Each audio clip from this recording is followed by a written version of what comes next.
Yung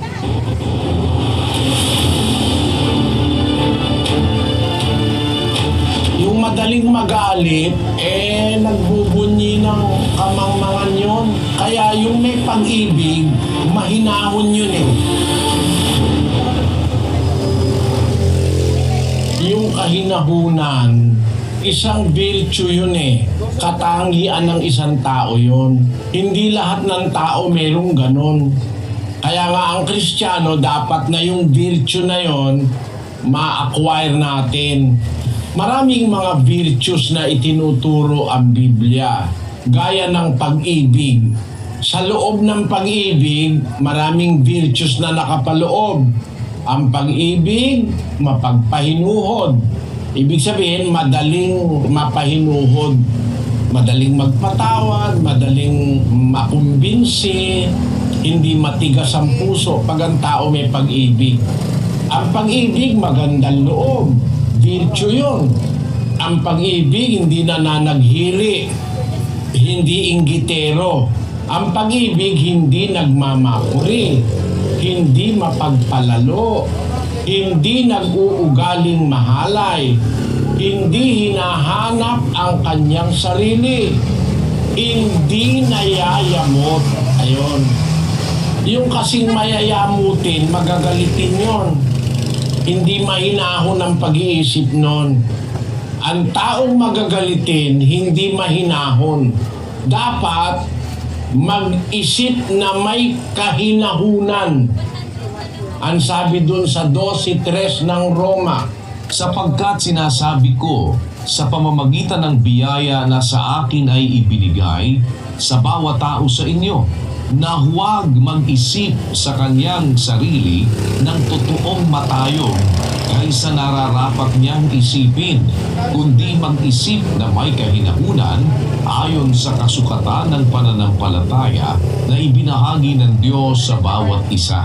yung salita mag-isip na may kahinahunan, hindi madaling magalit yun, hindi madaling mayamot yun, hindi madaling mainis yun, hindi madaling mag-init ang ulo nun. Yun ang mahinahon. Yung sinasabi sa Kawikaan, ang galit ng mangmang nahahayag agad. Madaling mahayag. 29:11 at saka 14:29 ng Kawikaan. Inihihinga ng mangmang ang buong galit niya, ngunit ang pantas ay nagpipigil at tumitiwasay. Siyang makupad sa pagkagalit ay may dakilang pag-uunawa, ngunit siyang madaling magalit ay nagbubunyi ng kamangmangan. Yung madaling magalit, nagbubunyi ng kamangmangan yun.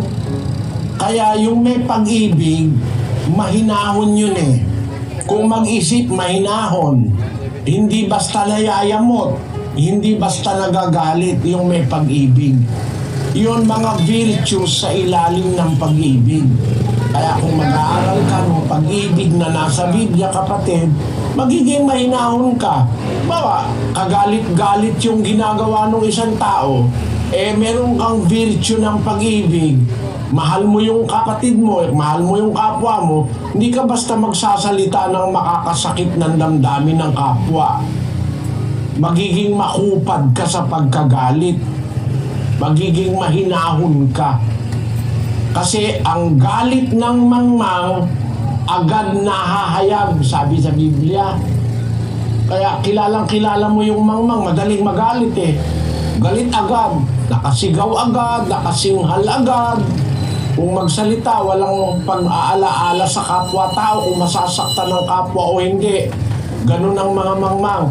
Pero yung nag-uunawa, sabi sa Biblia, siyang makupad sa pagkagalit, may dakilang pag-uunawa. Ngunit siyang madaling magalit, nagbubunyi ng kamangmangan. Tanong mo, paano mapapanatili yung kahinahunan? Matuto kang umibig, kapatid. Diba, mahal ko ang isang tao. Kahit nagagalit na ako, hindi pa rin ako nagagalit, napipigil ko kasi mahal ko yung isang tao eh. Pero pag halimbawa, lagi kang galit, ibig sabihin wala kang pag-ibig noon. Lagi nakasigaw, lagi nakasinghal, laging kung magsalita ay nakakasugat ng damdamin, walang pag-ibig sa kapwa yung ganon. Matuto lang tayong umibig, magiging mahinahon tayo. At ang pagiging mahinahon, kasama ron yung makupad sa pagkagalit. Yun ang sinasabi doon sa Santiago 1:19, basahin natin. Nalalaman ninyo ito, minamahal kong mga kapatid. Ngunit magmaliksi ang bawat tao sa pakikinig, magmakupad sa pananalita, magmakupad sa pagkagalit. Magmakupad ka sa pagkagalit, magmakupad ka sa pananalita. Baka yung sasabihin mo, makakasakit ng damdamin ng iyong kapwa. Pero maging maliksi ka sa pakikinig ng salita ng Diyos.